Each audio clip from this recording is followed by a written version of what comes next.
You see this? This is a picture of the Preamble to the Constitution of India. This was shared by a government handle recently. Notice something? Now this was the Preamble we were all familiar with. There is a difference. Well, the words secular and socialist are not there in the first picture. The government handle said that they were sharing the original version of the Preamble. Now the words secular and socialist were added in the 42nd Amendment in 1976. But the fact is that for all intents and purposes, the latest version of the Constitution is the original version. Now we all know why the current ruling party is against the word secular. But what do they have against the word socialist? Let's find out.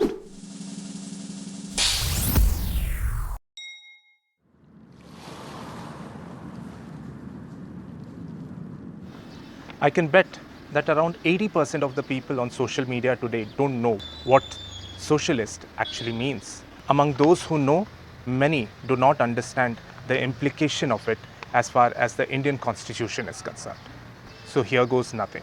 Socialist refers to a state that practices socialism. Socialism is a political and economic theory of social organization, which advocates that the means of production, distribution, and exchange should be owned or regulated by the community as a whole. Socialism is quite opposite to capitalism. Now, India was never truly a socialist state, even before the liberalization of the economy in 1991. Then what does the word socialist in the preamble mean? Well, it was meant to indicate democratic socialism, which is the achievement of socialistic goals through non-violent and democratic methods. It was meant to highlight the Indian state's aspiration to reduce socio-economic inequalities. A way to do that was to keep state players in all key sectors of industry. Public service undertaking or public service enterprises were companies that were partially or fully owned by the government. When they were set up, they were done so to establish and strengthen capital goods and basic industry in India. Even after India opened its economy in 1991 to foreign investment, the government retained most of the PSUs. But with the international money coming in and more private players popping up on the map, it was noticed that several PSUs started making huge losses and thus started the trend of privatization. But how is any of this related to the current ruling party being averse to the word socialist in the preamble?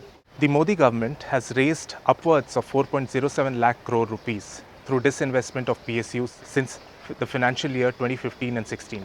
Disinvestment is nothing new, but what has been noteworthy is the fact that the Modi government took a stance against PSUs as a whole.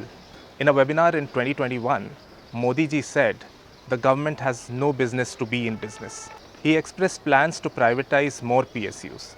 How they've gone about it is also interesting. As per the new public sector enterprise policy, there are only 4 strategic sectors in which bare minimum number of CPSEs will be maintained, and the rest would be privatized or closed down. The 4 sectors are atomic energy, space and defense, transport and telecommunications, power, petroleum, coal and other minerals, banking, insurance and financial services. The government has also relaxed regulations and awarded key contracts to their crony industrialists, thus allowing monopolies to form.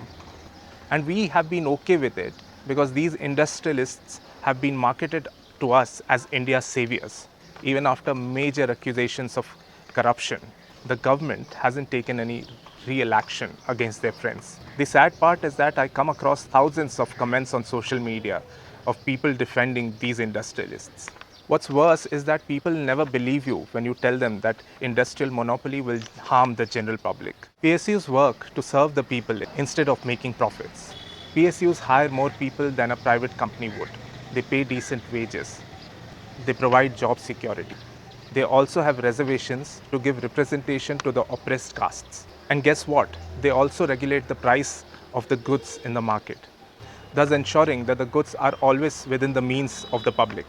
A private company that monopolizes a sector will drive wages down and also hike prices up, thus affecting the public from both ends of the spectrum. For example, with the sale of Air India, we have no nationalized air carriers left today.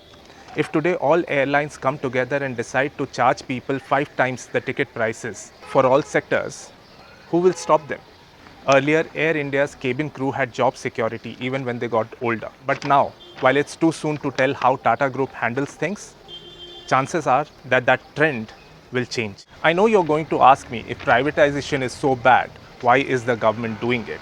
Well, the company line is that they're putting the money earned from disinvestment into public welfare schemes. Sounds great, right? But don't be too eager to give the government a clean sheet yet. Look at the big picture. In 2018, the government passed the Electoral Bond Scheme. The Supreme Court judgment came as I was recording this video. Now they can get anonymous donations of crores from industrialists without disclosing who is paying them. BJP, through the electoral bonds, became the wealthiest party in 10 years, amassing 10 times the wealth that Congress had amassed in 54 years of being in power. A few companies started getting all government contracts. They started buying out all PSUs through their subsidiaries. Government happy, industrialists happy, common public poorer. Did you think I was going to say sad?